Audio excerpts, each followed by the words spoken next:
ಮಿಥುನ ರಾಶಿಯ ಬಂಧುಗಳಿಗೆ ಮೇ 7ರಿಂದ 12ರ ಅವಧಿಯಲ್ಲಿ ನೀವು ಅತೀವವಾಗಿ ವಿಶ್ವಾಸವಿಟ್ಟವರಿಂದ ನಿಮಗೆ ನಿಶ್ಚಿತವಾಗಿ ದೊಡ್ಡ ಆಘಾತವಾಗಲಿದೆ. ಈ ಮಾಹಿತಿಯನ್ನು ನೀವು ಗಮನಿಸದಿದ್ದರೆ ನೀವು ಎದುರಿಸಲಿರುವ ಅನಿರೀಕ್ಷಿತ ತಿರುವಿಗೆ ನೀವು ಸಜ್ಜಾಗಿರುವುದಿಲ್ಲ. ಮಿತ್ರರೇ, ಇದು ಕೇವಲ ಸಾಧಾರಣ ಭವಿಷ್ಯವಲ್ಲ, ಬದಲಾಗಿ ನಿಮ್ಮ ಬದುಕಿನ ಹಾದಿಯನ್ನು ಪಲ್ಲಟಗೊಳಿಸುವ ರಹಸ್ಯ ಎಚ್ಚರಿಕೆ. ನಮಸ್ಕಾರ ಮಿತ್ರರೇ, ನಮ್ಮ ವೇದಿಕೆಗೆ ಸ್ವಾಗತ. ಇಂದು ನಾವು ಮೇ 2026ರಲ್ಲಿ ಮಿಥುನ ರಾಶಿಯವರ ಜೀವನದಲ್ಲಿ ಸೃಷ್ಟಿಯಾಗುವ ದೊಡ್ಡ ಬಿರುಗಾಳಿಯ ಬಗ್ಗೆ ಚರ್ಚಿಸಲಿದ್ದೇವೆ. ಈ ಕಾಲಘಟ್ಟದಲ್ಲಿ ನಿಮ್ಮ ಸುತ್ತಲಿನ ಗ್ರಹಗತಿಗಳ ಚಲನೆಯು ನಿಮ್ಮ ಪರವಾಗಿಲ್ಲ, ಹೌದಲ್ಲವೇ? ಅವು ನಿಮ್ಮ ಸಹನೆಯನ್ನು ಪರೀಕ್ಷೆಗೆ ಒಳಪಡಿಸಲಿವೆ. ನೀವು ಯಾವಾಗಲೂ ಕುರುಡಾಗಿ ನಂಬಿ ನೆರವು ನೀಡಿದ ಜನರೇ, ನಿಮ್ಮ ಖಾಸಗಿ ರಹಸ್ಯಗಳನ್ನು ಅರಿತು ಈಗ ನಿಮ್ಮ ವಿರೋಧಿಗಳಾಗಲಿದ್ದಾರೆ. ಇದು ಕೇಳಲು ಬಹಳ ಸಂಕಷ್ಟವೆನಿಸಬಹುದು, ಆದರೆ ಮುಂಚಿತವಾಗಿ ಜಾಗರೂಕತೆ ವಹಿಸುವ ಮೂಲಕ ನೀವು ಕನಿಷ್ಠ ಆ ಆಘಾತದಿಂದ ಚೇತರಿಸಿಕೊಳ್ಳುವ ಶಕ್ತಿಯನ್ನು ಪಡೆಯುತ್ತೀರಿ. ಮೇ 7ರಿಂದ 12ರವರೆಗಿನ ಆ 5 ದಿನಗಳು ನಿಮ್ಮ ಬದುಕಿನಲ್ಲಿ ಒಂದು ಮೈಲಿಗಲ್ಲಾಗಿ ಉಳಿಯುತ್ತವೆ. ಅದು ನಿಮಗೆ ಅತೀವ ನಿಕಟವಿರುವ ಯಾರಾದರೂ, ನಿಮ್ಮ ಮಿತ್ರ, ನಿಮ್ಮ ಬಂಧು ಅಥವಾ ನಿಮ್ಮ ಜೀವನ ಸಂಗಾತಿಯೂ ಆಗಿರಬಹುದು. ಈಗ ನಿಮ್ಮ ಅಂತರಾಳದಲ್ಲಿ ಒಂದೇ ಒಂದು ಜಿಜ್ಞಾಸೆ ಇರಬಹುದು: ನಾನು ಇಷ್ಟೊಂದು ಪ್ರೀತಿಸಿದ ವ್ಯಕ್ತಿ, ನಾನು ಇಷ್ಟೊಂದು ಗೌರವಿಸಿದ ಮನುಷ್ಯ, ನನ್ನ ಬೆನ್ನ ಹಿಂದೆ ಇಂತಹ ಕೆಲಸ ಮಾಡಲು ಹೇಗೆ ಸಾಧ್ಯ? ಈ ಪ್ರಶ್ನೆಯು ನಿಮಗೆ ಗೊಂದಲ, ವೇದನೆ ಮತ್ತು ಕ್ರೋಧದ ಭಾವನೆಗಳನ್ನು ಒಮ್ಮೆಗೆ ಉಂಟುಮಾಡುತ್ತಿದೆ. ಅದಕ್ಕೂ ಮೊದಲು, ನೀವು ನಮ್ಮ ಮಾಹಿತಿಯನ್ನು ಇಷ್ಟಪಟ್ಟರೆ ಅದನ್ನು ಲೈಕ್ ಮಾಡಿ ಮತ್ತು ಹಂಚಿಕೊಳ್ಳಿ. ನಮ್ಮ ಬಳಗಕ್ಕೆ ಸದಸ್ಯರಾಗಿ. ಅಲ್ಲದೆ ಓಂ ನಮೋ ವೆಂಕಟೇಶಾಯ ಎಂದು ಪ್ರತಿಕ್ರಿಯಿಸಿ. ಮೇ 2026ರಲ್ಲಿ ವಿಶಿಷ್ಟ ಗ್ರಹಗಳ ಜೋಡಣೆಯು ಸಂಭವಿಸುತ್ತದೆ. ಇದು ಮಿಥುನ ರಾಶಿಯವರ ಮೇಲೆ ನೇರ ಪ್ರಭಾವ ಬೀರುತ್ತದೆ. ಪ್ಲೂಟೋ ಗ್ರಹದ ವಕ್ರಗತಿಯ ಗಂಭೀರ ಪ್ರಭಾವವು ನಿಮ್ಮ ಜೀವನದ ಕರಾಳ ಮುಖಗಳನ್ನು ಅನಾವರಣಗೊಳಿಸಲಿದೆ. ಪ್ಲೂಟೋ ಸಾಮಾನ್ಯವಾಗಿ ಪರಿವರ್ತನೆ, ಆಂತರಿಕ ಬಲ ಮತ್ತು ಗುಪ್ತ ಸತ್ಯಗಳಿಗೆ ಕಾರಣವಾಗಿದೆ. ಅದು ವಕ್ರಗತಿಯಲ್ಲಿದ್ದಾಗ ಹಳೆಯ ಸಂಗತಿಗಳು, ಹಳೆಯ ಕಲಹಗಳು ಮತ್ತು ಮರ್ಮಗಳು ಮತ್ತೆ ಮುನ್ನೆಲೆಗೆ ಬರುತ್ತವೆ. ಇದರೊಂದಿಗೆ ನಿಮ್ಮ ರಾಶ್ಯಾಧಿಪತಿ ಬುಧನ ಪ್ರಭಾವವು ಸಂವಹನದಲ್ಲಿ ಗಂಭೀರ ವಿಘ್ನಗಳನ್ನು ಸೃಷ್ಟಿಸುತ್ತದೆ. ಬುಧನು ಅಸ್ಥಿರವಾಗಿದ್ದಾಗ ನೀವು ನುಡಿಯುವ ಪದಗಳನ್ನು ಅನ್ಯರು ತಪ್ಪಾಗಿ ಗ್ರಹಿಸುವುದಲ್ಲದೆ, ನೀವು ನಂಬುವ ಜನರು ನಿಮ್ಮ ಮಾತುಗಳನ್ನೇ ನಿಮ್ಮ ವಿರುದ್ಧ ಅಸ್ತ್ರಗಳಾಗಿ ಬಳಸುತ್ತಾರೆ. ಇದು ಸಾಮಾನ್ಯ ಸಮಯವಲ್ಲ, ಇದು ಪರೀಕ್ಷಾ ಸಮಯ. ಈ 5 ದಿನಗಳಲ್ಲಿ ನೀವು ಯಾರನ್ನು ವಿಶ್ವಾಸಕ್ಕೆ ತೆಗೆದುಕೊಳ್ಳುತ್ತೀರಿ, ಯಾರು ನಿಜವಾಗಿ ನಿಮ್ಮ ಶ್ರೇಯಸ್ಸನ್ನು ಬಯಸುತ್ತಾರೆ ಮತ್ತು ನಿಮ್ಮ ಸ್ವಾರ್ಥಕ್ಕಾಗಿ ಯಾರು ನಿಮ್ಮೊಂದಿಗೆ ಆಟವಾಡುತ್ತಿದ್ದಾರೆ ಎಂಬುದು ನಿಚ್ಚಳವಾಗುತ್ತದೆ. ಇಲ್ಲಿ ಅನೇಕ ಜನರು ಮಾಡುವ ದೊಡ್ಡ ಪ್ರಮಾದವೆಂದರೆ ಕೊನೆಯ ಕ್ಷಣದವರೆಗೂ ಅವರು ನಂಬಿಕೆಯನ್ನು ಕೈಬಿಡುವುದಿಲ್ಲ. ಸಕಲರು ಸಜ್ಜನರು ಎಂದು ಅವರು ಭಾವಿಸುತ್ತಾರೆ. ಅದೇ ಅವರನ್ನು ಸರಿಪಡಿಸಲಾಗದ ಕಷ್ಟಕ್ಕೆ ದೂಡುತ್ತದೆ. ಆದ್ದರಿಂದ ನೀವು ಈ ವಿಷಯದಲ್ಲಿ ಬಹಳ ಎಚ್ಚರಿಕೆಯಿಂದ ಇರಬೇಕು. ನೀವು ಗಮನಹರಿಸಬೇಕಾದ ಕೆಲವು ಮಹತ್ತರ ಬದಲಾವಣೆಗಳಿವೆ, ವಿಶೇಷವಾಗಿ ಮೇ 7 ಮತ್ತು 12ರ ನಡುವೆ. ನೀವು ನಿತ್ಯವೂ ಸಂವಹನ ಮಾಡುವ ವ್ಯಕ್ತಿ ಇದ್ದಕ್ಕಿದ್ದಂತೆ ಭಾವೋದ್ವೇಗಕ್ಕೆ ಒಳಗಾಗಬಹುದು, ಅಥವಾ ಅವರು ಈ ಹಿಂದೆ ನೀಡಿದ ವಚನಗಳಿಂದ ಹಿಂದೆ ಸರಿಯಬಹುದು. ನಿಮ್ಮ ವೈಯಕ್ತಿಕ ಗುಟ್ಟುಗಳನ್ನು 3ನೇ ವ್ಯಕ್ತಿಗೆ ಹಂಚಿಕೊಳ್ಳುವುದರಿಂದ ನೀವು ಅಪಮಾನಿತರಾಗಬಹುದು. ಈ ಅವಧಿಯಲ್ಲಿ ನೀವು ಎದುರಿಸುವ ಪ್ರಧಾನ ಸವಾಲುಗಳು ನಿಮ್ಮ ಕಡೆಗೆ ಅನಿರೀಕ್ಷಿತ ನಡವಳಿಕೆ ಅಥವಾ ನಿಮ್ಮ ಮೌಲ್ಯವನ್ನು ಕುಗ್ಗಿಸುವುದು. ಇದು ನಿಮ್ಮ ಮನಸ್ಸನ್ನು ಅತೀವ ಒತ್ತಡಕ್ಕೆ ತಳ್ಳುತ್ತದೆ. ನಿಮ್ಮಲ್ಲಿ ಏನೋ ಅಹಿತಕರ ನಡೆಯುತ್ತಿದೆ ಎಂಬ ಅನುಭವ ನಿಮಗೆ ಬರುತ್ತದೆ. ಒಂದು ಬಗೆಯ ಅಂತರಾಳದ ದನಿ ನಿಮಗೆ ಎಚ್ಚರಿಸುತ್ತಲೇ ಇರುತ್ತದೆ.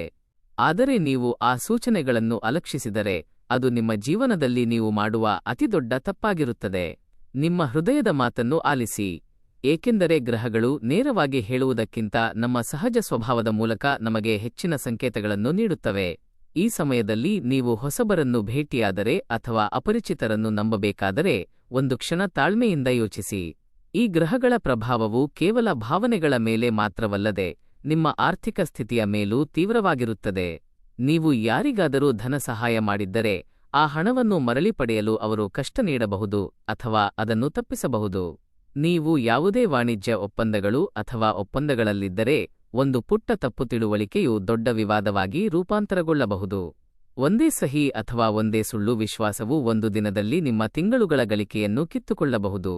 ಅದಕ್ಕಾಗಿಯೇ ಈ ಅವಧಿಯಲ್ಲಿ ಯಾವುದೇ ದಾಖಲೆಗಳಿಗೆ ಅಂಕಿತ ಹಾಕಬೇಡಿ. ನೀವು ಸಹಿ ಮಾಡುವ ಪ್ರತಿಯೊಂದು ಕಡತವನ್ನು ಕನಿಷ್ಠ 10 ಬಾರಿ ಓದಿ. ಸಾಲುಗಳ ನಡುವೆ ಅಡಗಿರುವ ವಂಚನೆಯನ್ನು ಪತ್ತೆಹಚ್ಚಿ. ವ್ಯಾಪಾರ ಪಾಲುದಾರರೊಂದಿಗೆ ಭಿನ್ನಾಭಿಪ್ರಾಯಗಳು ಇರಬಹುದು. ಅವರು ನಿಮಗೆ ತಿಳಿಯದೆ ಕೆಲವು ಆರ್ಥಿಕ ವಹಿವಾಟುಗಳನ್ನು ಮಾಡಬಹುದು. ಅದಕ್ಕಾಗಿಯೇ ನೀವು ನಿಮ್ಮ ಬ್ಯಾಂಕ್ ಖಾತೆಗಳು, ನಿಮ್ಮ ಕಾರ್ಡ್ಗಳು ಮತ್ತು ನಿಮ್ಮ ಹೂಡಿಕೆಗಳನ್ನು ಸತತವಾಗಿ ಪರೀಕ್ಷಿಸಬೇಕು. ನಿಮ್ಮ ಪಾಸ್ವರ್ಡ್ಗಳು ಅಥವಾ ಪಿನ್ ಸಂಖ್ಯೆಗಳನ್ನು ಯಾರೊಂದಿಗೂ ಹಂಚಿಕೊಳ್ಳಬೇಡಿ. ಈ 5 ದಿನಗಳಲ್ಲಿ ನೀವು ಹಣಕ್ಕೆ ಸಂಬಂಧಿಸಿದ ಸರ್ವ ವಿಷಯದಲ್ಲೂ ಗುಪ್ತಚರರಂತೆ ವರ್ತಿಸಬೇಕು. ಈ ಸಮಯದಲ್ಲಿ ಯಾರನ್ನು ನಂಬಬೇಕು ಮತ್ತು ಯಾರನ್ನು ನಂಬಬಾರದು ಎಂಬ ಗಂಭೀರ ಘರ್ಷಣೆ ನಿಮ್ಮ ಮನಸ್ಸಿನಲ್ಲಿ ಆರಂಭವಾಗುತ್ತದೆ. ಇದು ನೈಜವಾಗಿ ಭಾವನಾತ್ಮಕ ಪರೀಕ್ಷೆ. ನೀವು ಆತಂಕಕ್ಕೆ ಒಳಗಾಗಬಹುದು, ರಾತ್ರಿಯಲ್ಲಿ ನೀವು ಸರಿಯಾಗಿ ನಿದ್ರಿಸದಿರಬಹುದು ಮತ್ತು ಸಣ್ಣ ಸಂಗತಿಗಳು ಸಹ ನೀವು ಭೂತಗನ್ನಡಿಯಿಂದ ನೋಡುತ್ತಿರುವಂತೆ ನಿಮಗೆ ಬೃಹತ್ತಾಗಿ ಕಾಣಿಸಬಹುದು. ಆದರೆ ನೆನಪಿಡಿ, ಈ ಅವಧಿಯು ನಿಮ್ಮನ್ನು ನೋಯಿಸಲು ಬಂದಿಲ್ಲ. ಇದು ನಿಮ್ಮನ್ನು ಮಾನಸಿಕವಾಗಿ ಗಟ್ಟಿಗೊಳಿಸಲು ಬಂದಿದೆ. ನಿಮ್ಮ ಜೀವನದಲ್ಲಿ ವ್ಯರ್ಥವಾದ ಜನರನ್ನು ಬೇರುಸಹಿತ ಕಿತ್ತು ಹಾಕಲು ಪ್ರಕೃತಿ ನೀಡಿದ ಸುವರ್ಣಾವಕಾಶ ಇದು.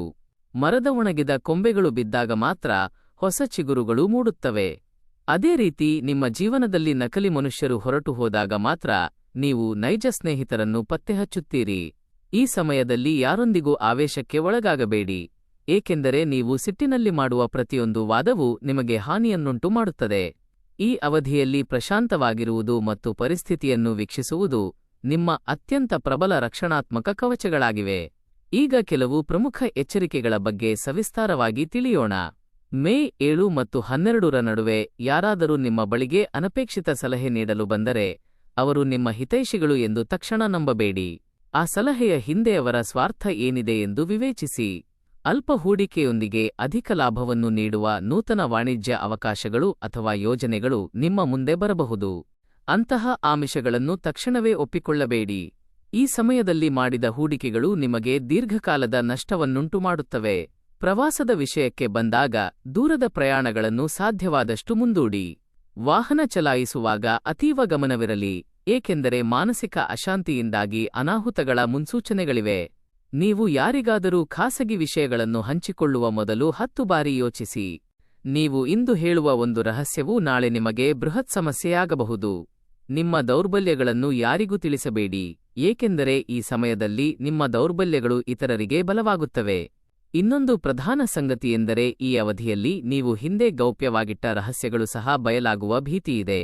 ಅದು ನಿಮ್ಮ ಕಾರಣದಿಂದಾಗಿರಬಹುದು ಅಥವಾ ನಿಮ್ಮ ನಿಕಟವರ್ತಿ ಯಾರಾದರೂ ಉದ್ದೇಶಪೂರ್ವಕವಾಗಿ ಹೊರಹಾಕಿರಬಹುದು. ಅಂತಹ ಸ್ಥಿತಿ ಎದುರಾದರೆ ಹೆದರದೆ ಸತ್ಯವನ್ನು ಅಂಗೀಕರಿಸಲು ಕಲಿಯಿರಿ ಅಥವಾ ಪರಿಸ್ಥಿತಿಯನ್ನು ಧೈರ್ಯದಿಂದ ಎದುರಿಸಿ. ತಪ್ಪುಗಳಿಂದ ಪಲಾಯನ ಮಾಡುವುದರಿಂದ ಸಮಸ್ಯೆಗಳು ತಗ್ಗುವುದಿಲ್ಲ, ಹೆಚ್ಚಾಗುತ್ತವೆ. ನಿಮ್ಮ ಸಂಬಂಧಗಳಲ್ಲಿ ಸ್ವಲ್ಪ ಕಿರಿಕಿರಿ ಉಂಟಾಗಬಹುದು. ವಿಶೇಷವಾಗಿ ನಿಮ್ಮ ಸಂಗಾತಿಯೊಂದಿಗೆ ಸಣ್ಣ ಸಂಗತಿಗಳಿಗೆ ಕಲಹಗಳು ಉಂಟಾಗಬಹುದು. ಇಬ್ಬರ ನಡುವೆ ಸರಿಯಾದ ಸಂವಹನದ ಅಭಾವದಿಂದಾಗಿ ನಾನು ಒಂದು ಹೇಳಿದರೆ ನೀವು ಇನ್ನೊಂದು ತಿಳಿಯುತ್ತೀರಿ ಎಂದು ತೋರುವ ಸಂದರ್ಭಗಳು ಬರುತ್ತವೆ. ಆದ್ದರಿಂದ ಜಗಳವಾದಾಗ ಆ ಸ್ಥಳದಿಂದ ನಿರ್ಗಮಿಸುವುದು ಅಥವಾ ಸ್ವಲ್ಪ ಸಮಯದವರೆಗೆ ಮೌನವಾಗಿರುವುದು ದೊಡ್ಡ ನಷ್ಟಗಳನ್ನು ತಡೆಯಬಲ್ಲದು. ನಿಮ್ಮ ಮಾತನ್ನು ತಿದ್ದಿಕೊಳ್ಳಿ, ಕಠಿಣ ನುಡಿಗಳನ್ನು ಬಳಸಬೇಡಿ. ಈ ಹಾನಿಕಾರಕ ಸನ್ನಿವೇಶಗಳು ಮತ್ತು ಋಣಾತ್ಮಕ ಗ್ರಹಗಳ ಪ್ರಭಾವಗಳನ್ನು ತಗ್ಗಿಸಲು ನಮ್ಮ ಶಾಸ್ತ್ರಗಳಲ್ಲಿ ಕೆಲವು ಶ್ರೇಷ್ಠ ಮಾರ್ಗಗಳಿವೆ. ಬುಧನು ಮಿಥುನ ರಾಶಿಯ ಅಧಿಪತಿಯಾಗಿರುವುದರಿಂದ ನಿಮ್ಮ ಹಾದಿಯಲ್ಲಿ ಬರುವ ಯಾವುದೇ ವಿಘ್ನಗಳನ್ನು ನಿವಾರಿಸುವ ಶಕ್ತಿ ಗಣಪತಿಗಿದೆ. ಬುಧವಾರ ಗರಿಕೆಯೊಂದಿಗೆ ವಿಘ್ನೇಶ್ವರನನ್ನು ಆರಾಧಿಸಿ. ಗಣೇಶನ ಅಷ್ಟೋತ್ತರ ಅಥವಾ ಸಂಕಟಹರ ಗಣೇಶ ಸ್ತೋತ್ರವನ್ನು ಪಠಿಸುವುದರಿಂದ ನಿಮಗೆ ಮಾನಸಿಕ ದೃಢತೆ ಲಭಿಸುತ್ತದೆ. ಪ್ರತಿದಿನ ಮುಂಜಾನೆ ಓಂ ಬುಧಾಯ ನಮಃ ಎಂಬ ಮಂತ್ರವನ್ನು 108 ಬಾರಿ ಜಪಿಸಿ. ಈ ಮಂತ್ರವು ನಿಮ್ಮ ಮಿದುಳಿಗೆ ಅಗತ್ಯವಾದ ಚೈತನ್ಯವನ್ನು ನೀಡುತ್ತದೆ ಮತ್ತು ಇದು ತಪ್ಪು ತೀರ್ಮಾನಗಳನ್ನು ತೆಗೆದುಕೊಳ್ಳದಂತೆ ನಿಮ್ಮನ್ನು ಕಾಪಾಡುತ್ತದೆ. ಹಸಿರು ವಸ್ತ್ರಗಳನ್ನು ಧರಿಸುವುದು ಅಥವಾ ಹಸಿರು ಗಿಡಗಳನ್ನು ಪೋಷಿಸುವುದು ನಿಮ್ಮ ಸುತ್ತಲೂ ಸಕಾರಾತ್ಮಕ ಶಕ್ತಿಯನ್ನು ಸೃಷ್ಟಿಸುತ್ತದೆ. ನಿಮ್ಮ ಮನೆಯ ಈಶಾನ್ಯ ದಿಕ್ಕಿನಲ್ಲಿ ಪ್ರತಿದಿನ ಎಳ್ಳೆಣ್ಣೆಯ ದೀಪವನ್ನು ಹಚ್ಚಿ. ಇದು ನಿಮ್ಮ ಮನೆಯ ಪರಿಸರವನ್ನು ಶಾಂತಗೊಳಿಸುತ್ತದೆ ಮತ್ತು ಋಣಾತ್ಮಕ ಲಹರಿಗಳು ನಿಮ್ಮ ಮನೆಗೆ ಪ್ರವೇಶಿಸುವುದಿಲ್ಲ. ನೀವು ಆಂಜನೇಯನನ್ನು ಸ್ಮರಿಸುವುದಾದರೆ ಹನುಮಾನ್ ಚಾಲಿಸಾವನ್ನು ಪಠಿಸುವುದರಿಂದ ನಿಮಗೆ ಅಪಾರ ಶೌರ್ಯ ಮತ್ತು ಆತ್ಮವಿಶ್ವಾಸ ಲಭಿಸುತ್ತದೆ. ಈ ಅವಧಿಯಲ್ಲಿ ನಿಮ್ಮ ವೈಯಕ್ತಿಕ ಸಂಗತಿಗಳನ್ನು ಹಂಚಿಕೊಳ್ಳುವುದನ್ನು ಬಿಡುವುದು ಅತ್ಯಂತ ಮುಖ್ಯವಾದ ಸಲಹೆಯಾಗಿದೆ. ನೀವು ಅತೀವವಾಗಿ ನಂಬುವ ವ್ಯಕ್ತಿಯೊಂದಿಗೆ ಸಹ ಇದು ಕೇಳಲು ಸ್ವಲ್ಪ ಕಠಿಣವೆನಿಸಬಹುದು, ಆದರೆ ಇದು ನಿಮಗೆ ರಕ್ಷಣಾತ್ಮಕ ಗುರಾಣಿಯಾಗಿ ಕೆಲಸ ಮಾಡುತ್ತದೆ. ನಿಮ್ಮ ಆಲೋಚನೆಗಳನ್ನು ಡೈರಿಯಲ್ಲಿ ಬರೆಯಿರಿ ಮತ್ತು ಅವುಗಳನ್ನು ಯಾರೊಂದಿಗೂ ಹಂಚಿಕೊಳ್ಳಬೇಡಿ, ಏಕೆಂದರೆ ಪ್ರಸ್ತುತ ಗ್ರಹಗಳ ನಡೆಯು ಜನರ ಮನಸ್ಥಿತಿಯನ್ನು ಪಲ್ಲಟಗೊಳಿಸುತ್ತಿದೆ. ಅಲ್ಲದೆ ಈ ಸಮಯದಲ್ಲಿ ಯಾವುದೇ ನೂತನ ತೀರ್ಮಾನಗಳನ್ನು ತೆಗೆದುಕೊಳ್ಳಬೇಡಿ. ನೀವು ವೃತ್ತಿ ಬದಲಿಸಲು ಅಥವಾ ಹೊಸ ಉದ್ದಿಮೆ ಆರಂಭಿಸಲು ಬಯಸಿದರೆ ಮೇ 14ರವರೆಗೆ ತಾಳ್ಮೆಯಿಂದಿರಿ. ಮೇ 14ರ ನಂತರ ಶುಕ್ರನು ನಿಮ್ಮ ರಾಶಿಯನ್ನು ಪ್ರವೇಶಿಸುತ್ತಾನೆ. ಶುಕ್ರನು ವೈಭವ, ಸೌಖ್ಯ ಮತ್ತು ಸಂತೃಪ್ತಿಯ ಗ್ರಹ. ಮೇ 14ರ ನಂತರ ನಿಮ್ಮ ಬದುಕಿನಲ್ಲಿ ಸಕಾರಾತ್ಮಕ ಬದಲಾವಣೆಗಳು ಮಂದಗತಿಯಲ್ಲಿ ಬರಲು ಆರಂಭಿಸುತ್ತವೆ. ನೀವು ಎದುರಿಸಿದ ಹಣಕಾಸಿನ ಕಿರಿಕಿರಿಗಳು ತಗ್ಗುತ್ತವೆ. ಕಳೆದುಹೋದ ವಿಶ್ವಾಸವನ್ನು ಮರಳಿ ಪಡೆಯಲು ಹಲವು ಮಾರ್ಗಗಳಿವೆ. ಮುರಿದ ಬಾಂಧವ್ಯಗಳನ್ನು ಮತ್ತೆ ಬೆಸೆಯುವ ಅವಕಾಶವೂ ಇದೆ. ಆದ್ದರಿಂದ ಮಿತ್ರರೇ, ನೀವು ಮೇ 7ರಿಂದ 12ರವರೆಗೆ ಬಹಳ ಎಚ್ಚರದಿಂದಿದ್ದರೆ ಮತ್ತು ಸಹನೆಯಿಂದಿದ್ದರೆ ನೀವು ಈ ಕಠಿಣ ಸಮಯವನ್ನು ದಾಟಬಹುದು. ಈ ಅವಧಿಯು ನಿಮ್ಮ ಜೀವನವನ್ನು ಧ್ವಂಸ ಮಾಡಲು ಬಂದಿಲ್ಲ. ನೀವು ಯಾರನ್ನು ನಂಬಬೇಕು ಮತ್ತು ಯಾರನ್ನು ಬಿಡಬೇಕು ಎಂಬ ಸತ್ಯದ ಮೇಲೆ ನಿಮ್ಮ ಕಣ್ಣುಗಳನ್ನು ತೆರೆಯಲು ಇದು ಬಂದಿದೆ. ಕಹಿ ಸತ್ಯ ಯಾವಾಗಲೂ ವೇದನೆಯಿಂದ ಕೂಡಿರುತ್ತದೆ. ಆದರೆ ಆ ಸತ್ಯವನ್ನು ಅರಿಯುವುದು ಭವಿಷ್ಯದಲ್ಲಿ ನಿಮ್ಮನ್ನು ವಂಚನೆಗೆ ಒಳಗಾಗದಂತೆ ತಡೆಯುತ್ತದೆ. ಮಿಥುನ ರಾಶಿಯವರು ಸ್ಮರಿಸಬೇಕಾದ ದೊಡ್ಡ ತತ್ವವೆಂದರೆ ಜಾಗರೂಕತೆ ಮತ್ತು ತಾಳ್ಮೆ ಹಾಗೂ ಧೈರ್ಯವು ವಿಜಯಕ್ಕೆ ಸಮಾನವಾಗಿರುತ್ತದೆ. ನಿಮ್ಮಲ್ಲಿ ಈ ಮೂರೂ ಇದ್ದರೆ ಯಾವುದೇ ಗ್ರಹವು ನಿಮಗೆ ಹಾನಿ ಮಾಡಲು ಸಾಧ್ಯವಿಲ್ಲ. ನೀವು ಈಗಾಗಲೇ ಬಹಳಷ್ಟು ಕಷ್ಟಗಳನ್ನು ನೋಡಿರಬಹುದು. ಆದರೆ ಈ 5 ದಿನಗಳು ನಿಮ್ಮ ಜೀವನವನ್ನು ನೂತನ ದಿಕ್ಕಿನಲ್ಲಿ ಕೊಂಡೊಯ್ಯಲಿವೆ. ಸ್ಥೈರ್ಯ ಕಳೆದುಕೊಳ್ಳಬೇಡಿ, ನೀವು ಏಕಾಂಗಿಯಲ್ಲ. ಗ್ರಹಗಳು ನಮಗೆ ಈ ಸೂಚನೆಗಳನ್ನು ಮುಂಚಿತವಾಗಿ ನೀಡುತ್ತಿವೆ, ಅಂದರೆ ನಾವು ಯಾವುದಕ್ಕೂ ಸನ್ನದ್ಧರಾಗಿರಬೇಕು. ಈ ಸಂವಾದದಲ್ಲಿ ಹೇಳಲಾದ ವಿಷಯಗಳು ನಿಮಗೆ ನಿಜವಾಗಿಯೂ ಪ್ರಸ್ತುತವೆನಿಸಿದರೆ ಖಂಡಿತವಾಗಿಯೂ ಇದನ್ನು ಲೈಕ್ ಮಾಡಿ.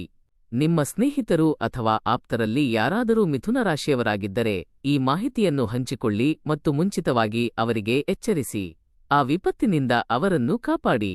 ಇಂತಹ ಹೆಚ್ಚಿನ ಅಮೂಲ್ಯ ವಿವರಗಳು ಮತ್ತು ಜಾತಕಗಳಿಗಾಗಿ ನಮ್ಮ ಬಳಗಕ್ಕೆ ತಕ್ಷಣ ಸೇರ್ಪಡೆಯಾಗಿ.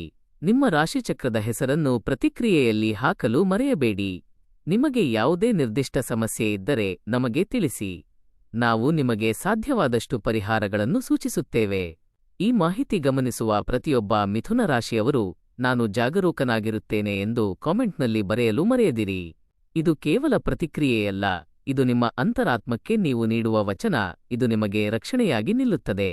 ನಿಮ್ಮ ಸರ್ವ ಸಂಕಷ್ಟಗಳು ದೂರವಾಗಿ ನೀವು ಸುಖ ಮತ್ತು ಶಾಂತಿಯಿಂದ ಇರಬೇಕೆಂದು ನಾನು ಪರಮಾತ್ಮನನ್ನು ಪ್ರಾರ್ಥಿಸುತ್ತೇನೆ.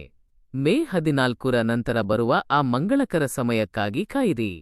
ಅಲ್ಲಿಯವರೆಗೆ ಪ್ರಶಾಂತವಾಗಿರಿ ಮತ್ತು ಎಚ್ಚರಿಕೆಯಿಂದ ಇರಿ. ವಂದನೆಗಳು. ಮಿಥುನ ತುರ್ತು ಎಚ್ಚರಿಕೆ. ಮೇ 7ರಿಂದ 12ರ ನಡುವೆ ನೀವು ಅತಿಯಾಗಿ ನಂಬಿದ ವ್ಯಕ್ತಿಯಿಂದ ನಿಮಗೆ ದೊಡ್ಡ ಆಘಾತವಾಗುತ್ತದೆ. ಈ ಮಾಹಿತಿಯನ್ನು ನೀವು ತಪ್ಪಿಸಿಕೊಂಡರೆ ನೀವು ಎದುರಿಸಲಿರುವ ಅನಿರೀಕ್ಷಿತ ತಿರುವಿಗೆ ನೀವು ಸಿದ್ಧರಿರುವುದಿಲ್ಲ. ಮಿತ್ರರೇ, ಇದು ಕೇವಲ ಸಾಧಾರಣ ಜಾತಕವಲ್ಲ, ಬದಲಾಗಿ ನಿಮ್ಮ ಜೀವನದ ಹಾದಿಯನ್ನು ಪಲ್ಲಟಗೊಳಿಸುವ ಗೂಢ ಎಚ್ಚರಿಕೆ. ನಮಸ್ಕಾರ ಮಿತ್ರರೇ, ನಮ್ಮ ಬಳಗಕ್ಕೆ ಸ್ವಾಗತ. ಈ ಮಾಹಿತಿ ಪಡೆಯುವ ಪ್ರತಿಯೊಬ್ಬರೂ ತಕ್ಷಣ ಇದನ್ನು ಲೈಕ್ ಮಾಡಿ. ಅಲ್ಲದೆ ಪ್ರತಿಕ್ರಿಯೆ ವಿಭಾಗದಲ್ಲಿ ಜೈ ಹನುಮಾನ್ ಅಥವಾ ಓಂ ನಮಃ ಶಿವಾಯ ಎಂದು ಟೈಪ್ ಮಾಡಿ.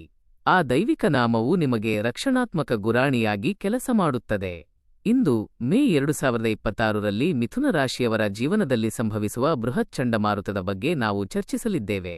ಈ ಅವಧಿಯಲ್ಲಿ ನಿಮ್ಮ ಸುತ್ತಲಿನ ಗ್ರಹಗತಿಗಳ ಚಲನೆಯು ನಿಮ್ಮ ಪರವಾಗಿಲ್ಲ, ಹೌದಲ್ಲವೇ? ಅವು ನಿಮ್ಮ ಸಹನೆಯನ್ನು ಪರೀಕ್ಷೆಯ ಹೊರೆಗೆ ಹಚ್ಚಲಿವೆ. ನೀವು ಯಾವಾಗಲೂ ಕುರುಡಾಗಿ ನಂಬುವ ಮತ್ತು ನೀವು ನೆರವಾಗುವ ಜನರು ನಿಮ್ಮ ಖಾಸಗಿ ಮರ್ಮಗಳನ್ನು ಬದಿಗಿಟ್ಟು ಈಗ ನಿಮ್ಮ ವಿರೋಧಿಗಳಾಗಲಿದ್ದಾರೆ.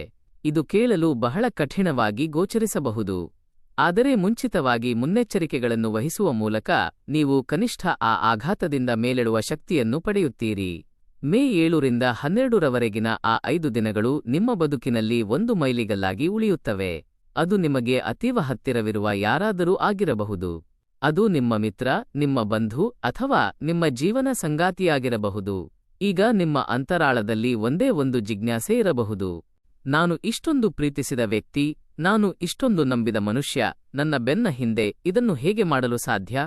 ಈ ಪ್ರಶ್ನೆಯು ನಿಮಗೆ ಗೊಂದಲ, ವೇದನೆ ಮತ್ತು ಕ್ರೋಧದ ಭಾವನೆಗಳನ್ನು ಮೂಡಿಸುತ್ತದೆ. ಜೈ ಶ್ರೀರಾಮ್ ಮಿತ್ರರೇ, ಈ ಮಾಹಿತಿಯನ್ನು ಅಲಕ್ಷಿಸಬೇಡಿ, ಏಕೆಂದರೆ ಅದರ ಪ್ರತಿಕ್ಷಣವು ನಿಮಗೆ ಎಚ್ಚರಿಕೆ ನೀಡುತ್ತದೆ.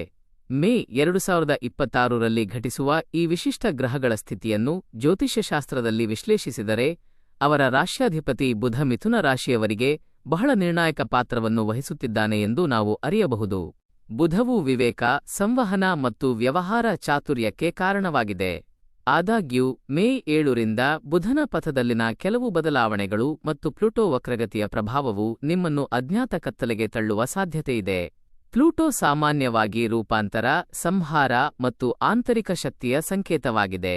ಇದು ವಕ್ರಗತಿಯಲ್ಲಿರುವಾಗ ಕಾಲವು ಹಿಂದಕ್ಕೆ ಚಲಿಸುತ್ತಿರುವಂತೆ ಭಾಸವಾಗುತ್ತದೆ. ಇದರರ್ಥ ನೀವು ಹಿಂದೆ ಮಾಡಿದ ಪ್ರಮಾದಗಳು ಅಥವಾ ನೀವು ಹಿಂದೆ ನಂಬಿದ ಜನರ ನೈಜ ಬಣ್ಣಗಳು ಈಗ ಅನಾವರಣಗೊಳ್ಳುತ್ತವೆ. ವಿಶೇಷವಾಗಿ ಈ ಎರಡನೇ ಭಾಗದಲ್ಲಿ ನಾವು ನಿಮ್ಮ ಒಳಗಿನ ಶತ್ರುಗಳ ಬಗ್ಗೆ ಮಾತನಾಡಬೇಕಾಗಿದೆ. ಜೈ ಹನುಮಾನ್. ಮಾರುತಿಯ ಕೃಪೆಯಿಂದ ಯಾವುದೇ ಗ್ರಹ ದೋಷವೂ ದೂರವಾಗುತ್ತದೆ. ಆದ್ದರಿಂದ ಈ ವಿಷಯಗಳನ್ನು ಶ್ರದ್ಧೆಯಿಂದ ಗಮನಿಸಿ. ಮಿಥುನ ರಾಶಿಯವರು ಸಹಜವಾಗಿಯೇ ಎಲ್ಲರನ್ನೂ ಶೀಘ್ರವಾಗಿ ನಂಬುತ್ತಾರೆ. ಅವರು ಸಕಲರೊಂದಿಗೆ ಸೌಹಾರ್ದಯುತವಾಗಿ ಇರುತ್ತಾರೆ. ಆದರೆ ಈ ಗುಣವು ಈಗ ನಿಮಗೆ ಶಾಪವಾಗಿ ಪರಿಣಮಿಸಲಿದೆ. ನಿಮ್ಮ ಸುತ್ತಲಿನ ಜನರು ನಿಮ್ಮ ಮುಂದೆ ನಗುತ್ತಿದ್ದಾರೆ ಮತ್ತು ನಿಮ್ಮ ಬೆನ್ನಿನ ಹಿಂದೆ ಗುಂಡಿಗಳನ್ನು ತೋಡುತ್ತಿದ್ದಾರೆ ಎಂಬ ಸತ್ಯವನ್ನು ಅರಿಯಲು ನಿಮಗೆ ಈ 5 ದಿನಗಳು ಬೇಕಾಗುತ್ತದೆ. ಈ ಸಮಯದಲ್ಲಿ ನೀವು ಯಾರಿಗಾದರೂ ಪ್ರಮುಖ ಕಾರ್ಯಗಳನ್ನು ವಹಿಸಿದರೂ ಅಥವಾ ನಿಮ್ಮ ಮನೆ ಅಥವಾ ಬ್ಯಾಂಕ್ ವಿವರಗಳ ಗುಟ್ಟುಗಳನ್ನು ಯಾರಿಗಾದರೂ ನೀಡಿದರೂ ಅವರು ಅವುಗಳನ್ನು ದುರ್ಬಳಕೆ ಮಾಡಿಕೊಳ್ಳುವ ಸಾಧ್ಯತೆಯಿದೆ. ಇಲ್ಲಿ ಅನೇಕ ಜನರು ಮಾಡುವ ದೊಡ್ಡ ತಪ್ಪು ಎಂದರೆ ಕೊನೆಯ ಕ್ಷಣದವರೆಗೂ ಅವರು ನಂಬಿಕೆಯನ್ನು ಬಿಡುವುದಿಲ್ಲ. ಸಕಲರೂ ಸಜ್ಜನರು ಎಂದು ಅವರು ಭಾವಿಸುತ್ತಾರೆ. ಅದು ಅವರನ್ನು ಸರಿಪಡಿಸಲಾಗದ ಹಾನಿಗೆ ತಳ್ಳುತ್ತದೆ. ನೀವು ಆ ವ್ಯಕ್ತಿಯನ್ನು ಅತೀವವಾಗಿ ಪ್ರೀತಿಸಬಹುದು, ಆದರೆ ಗ್ರಹಗಳು ಆ ವ್ಯಕ್ತಿಯ ಮನಸ್ಥಿತಿಯನ್ನು ನಿಮ್ಮ ವಿರುದ್ಧ ತಿರುಗಿಸುತ್ತಿವೆ. ಈ 5 ದಿನಗಳವರೆಗೆ ನಿಮ್ಮ ಕಣ್ಣುಗಳನ್ನು ತೆರೆದಿಡಿ ಮತ್ತು ನಿಮ್ಮ ಸುತ್ತಲಿನ ಪ್ರಪಂಚವನ್ನು ನಿಮ್ಮ ವಿವೇಚನೆಯಿಂದ ಅಗಲವಾಗಿ ವೀಕ್ಷಿಸಿ. ಇದು ನನ್ನದು ಎಂದು ನೀವು ನಿಮ್ಮ ಮನಸ್ಸಿಗೆ ಹಚ್ಚಿಕೊಂಡ ವ್ಯಕ್ತಿಯೇ ನಿಮ್ಮ ಹೃದಯಕ್ಕೆ ಆಘಾತ ನೀಡುವವನಾಗಿರಬಹುದು. ಇದು ಕೇವಲ ಭಯವಲ್ಲ, ನೈಜ ಎಚ್ಚರಿಕೆ. ಜೈ ಸಾಯಿರಾಮ್. ಈ ಮಾಹಿತಿಯನ್ನು ನಿಮ್ಮ ಸಂಪರ್ಕಗಳ ನಡುವೆ ಹಂಚಿಕೊಳ್ಳಿ, ಏಕೆಂದರೆ ಈ ವಿವರವು ನಿಮ್ಮಂತಹ ಎಲ್ಲಾ ಮಿಥುನ ರಾಶಿಯವರನ್ನು ಮೋಸ ಹೋಗದಂತೆ ಕಾಪಾಡುತ್ತದೆ. ನಿಮ್ಮಿಂದ ಬರುವ ಒಂದು ಲೈಕ್ ಮತ್ತು ಶೇರ್ ಈ ಜಾಗೃತಿಯನ್ನು ಹೆಚ್ಚಿಸುತ್ತದೆ. ವಿಶೇಷವಾಗಿ ಮೇ 7 ಮತ್ತು 12ರ ನಡುವೆ ನೀವು ಗಮನಿಸಬೇಕಾದ ಕೆಲವು ಮಹತ್ತರ ಬದಲಾವಣೆಗಳು ನಿಮ್ಮ ನಿತ್ಯ ಜೀವನದಲ್ಲಿ ಕಂಡುಬರುತ್ತವೆ. ನೀವು ಪ್ರತಿದಿನ ಸಂವಹನ ಮಾಡುವ ವ್ಯಕ್ತಿ ಇದ್ದಕ್ಕಿದ್ದಂತೆ ಭಾವೋದ್ವೇಗಕ್ಕೆ ಒಳಗಾಗಬಹುದು ಅಥವಾ ಅವರು ಈ ಹಿಂದೆ ನೀಡಿದ ವಚನಗಳನ್ನು ಹಿಂದೆಗೆದುಕೊಳ್ಳಬಹುದು. ನಿಮ್ಮ ವೈಯಕ್ತಿಕ ಗುಟ್ಟುಗಳನ್ನು ಅರಿಯುವ 3ನೇ ವ್ಯಕ್ತಿಯಿಂದ ನೀವು ಅಪಮಾನಿತರಾಗಬಹುದು. ಈ ಅವಧಿಯಲ್ಲಿ ನೀವು ಎದುರಿಸಬೇಕಾದ ಪ್ರಧಾನ ಸವಾಲುಗಳು ಅನಿರೀಕ್ಷಿತ ರೀತಿಯಲ್ಲಿ ನಡೆಸಿಕೊಳ್ಳುವುದು ಅಥವಾ ಕೀಳಾಗಿ ನುಡಿಯುವುದು. ಇದು ನಿಮ್ಮ ಮನಸ್ಸನ್ನು ಅತೀವ ಒತ್ತಡಕ್ಕೆ ಹಚ್ಚುತ್ತದೆ. ಏನೋ ಅಶುಭ ನಡೆಯಲಿದೆ ಎಂಬ ಭಾವನೆ ನಿಮಗೆ ಬರುತ್ತದೆ. ಒಂದು ಬಗೆಯ ಅಂತರಾಳದ ದನಿ ನಿಮಗೆ ಎಚ್ಚರಿಸುತ್ತಲೇ ಇರುತ್ತದೆ. ಆದರೆ ನೀವು ಆ ಸೂಚನೆಗಳನ್ನು ಅಲಕ್ಷಿಸಿದರೆ ಅದು ನಿಮ್ಮ ಬದುಕಿನಲ್ಲಿ ನೀವು ಮಾಡುವ ದೊಡ್ಡ ಪ್ರಮಾದ. ಜೈ ಶ್ರೀಕೃಷ್ಣ. ಕುರುಕ್ಷೇತ್ರದಲ್ಲಿ ಶ್ರೀಕೃಷ್ಣ ಪರಮಾತ್ಮ ಅರ್ಜುನನಿಗೆ ತಿಳಿಸಿದಂತೆ ನಮಗೆ ಅತ್ಯಂತ ನಿಕಟವಾದ ಜನರು ನಮ್ಮ ದೊಡ್ಡ ಶತ್ರುಗಳಾಗುವ ಸಮಯ ಇದು. ನಿಮ್ಮ ಮನದ ಮಾತನ್ನು ಆಲಿಸಿ, ಏಕೆಂದರೆ ಗ್ರಹಗಳು ನೇರವಾಗಿರುವುದಕ್ಕಿಂತ ನಮ್ಮ ಸಹಜ ಸ್ವಭಾವದ ಮೂಲಕ ನಮಗೆ ಹೆಚ್ಚಿನ ಸಂಕೇತಗಳನ್ನು ನೀಡುತ್ತವೆ. ಈ ಸಮಯದಲ್ಲಿ ನೀವು ಹೊಸಬರನ್ನು ಭೇಟಿಯಾದರೆ ಅಥವಾ ಅಪರಿಚಿತರನ್ನು ನಂಬಬೇಕಾದರೆ ಒಂದು ಕ್ಷಣ ವಿರಾಮ ನೀಡಿ ಯೋಚಿಸಿ. ಪ್ರತಿ ಸ್ಮಿತವದನದ ಹಿಂದೆ ಒಂದು ಪಿತೂರಿ ಇರಬಹುದು ಎಂಬುದನ್ನು ಸ್ಮರಿಸಿರಿ. ಈ ಎಚ್ಚರಿಕೆಯನ್ನು ಲಘುವಾಗಿ ಪರಿಗಣಿಸಬೇಡಿ. ನಮ್ಮ ಬಳಗಕ್ಕೆ ಚಂದಾದಾರರಾಗಿ. ಇಂತಹ ಹೆಚ್ಚಿನ ಕುತೂಹಲಕಾರಿ ಅಪ್ಡೇಟ್ಗಳಿಗಾಗಿ ಸೂಚನಾ ಸಂಕೇತವನ್ನು ಒತ್ತಿರಿ. ಈ ಗ್ರಹಗಳ ಪ್ರಭಾವವು ಕೇವಲ ಭಾವನೆಗಳ ಮೇಲೆ ಮಾತ್ರವಲ್ಲದೆ ನಿಮ್ಮ ಆರ್ಥಿಕ ಸ್ಥಿತಿಯ ಮೇಲೂ ತೀವ್ರವಾಗಿರುತ್ತದೆ.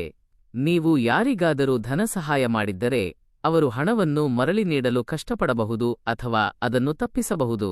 ನೀವು ಯಾವುದೇ ವಾಣಿಜ್ಯ ಒಪ್ಪಂದಗಳು ಅಥವಾ ಒಪ್ಪಂದಗಳಲ್ಲಿದ್ದರೆ ಒಂದು ತಪ್ಪು ತಿಳುವಳಿಕೆ ಬೃಹತ್ ವಿವಾದವಾಗಿ ಪಲ್ಲಟಗೊಳ್ಳಬಹುದು. ಒಂದೇ ಅಂಕಿತ ಅಥವಾ ಒಂದೇ ಸುಳ್ಳು ವಿಶ್ವಾಸವು ನಿಮ್ಮ ತಿಂಗಳುಗಳ ಆದಾಯವನ್ನು ಒಂದೇ ದಿನದಲ್ಲಿ ಕಿತ್ತುಕೊಳ್ಳಬಹುದು. ಆದ್ದರಿಂದ ಈ ಅವಧಿಯಲ್ಲಿ ಯಾವುದೇ ದಾಖಲೆಗಳಿಗೆ ಸಹಿ ಹಾಕಬೇಡಿ. ನೀವು ಸಹಿ ಮಾಡುವ ಪ್ರತಿಯೊಂದು ಕಡತವನ್ನು ಕನಿಷ್ಠ 10 ಬಾರಿ ಓದಿ. ಅಕ್ಷರಗಳ ನಡುವೆ ಅಡಗಿರುವ ಮೋಸವನ್ನು ಪತ್ತೆಹಚ್ಚಿ. ಜೈ ಲಕ್ಷ್ಮೀ ನರಸಿಂಹ. ನರಸಿಂಹ ದೇವರನ್ನು ಧ್ಯಾನಿಸುವುದರಿಂದ ಆರ್ಥಿಕ ವಿಘ್ನಗಳು ದೂರವಾಗುತ್ತವೆ. ವ್ಯಾಪಾರ ಪಾಲುದಾರರೊಂದಿಗೆ ಘರ್ಷಣೆಗಳು ಉಂಟಾಗಬಹುದು. ಅವರು ನಿಮಗೆ ತಿಳಿಯದೆ ಕೆಲವು ಹಣಕಾಸಿನ ವಹಿವಾಟುಗಳನ್ನು ಮಾಡುವ ಸಂಭವವಿದೆ.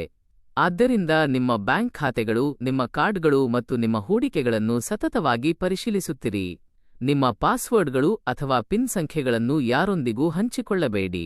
ಈ 5 ದಿನಗಳಲ್ಲಿ ಧನಕ್ಕೆ ಸಂಬಂಧಿಸಿದ ಪ್ರತಿಯೊಂದು ಸಂಗತಿಯಲ್ಲೂ ನೀವು ತನಿಖಾಧಿಕಾರಿಯಂತೆ ವರ್ತಿಸಬೇಕು. ನೀವು ಕಷ್ಟಪಟ್ಟು ಸಂಪಾದಿಸಿದ ಹಣವು ಅನ್ಯರ ಪಾಲಾಗದಂತೆ ನೋಡಿಕೊಳ್ಳುವುದು ನಿಮ್ಮ ಹೊಣೆಗಾರಿಕೆಯಾಗಿದೆ.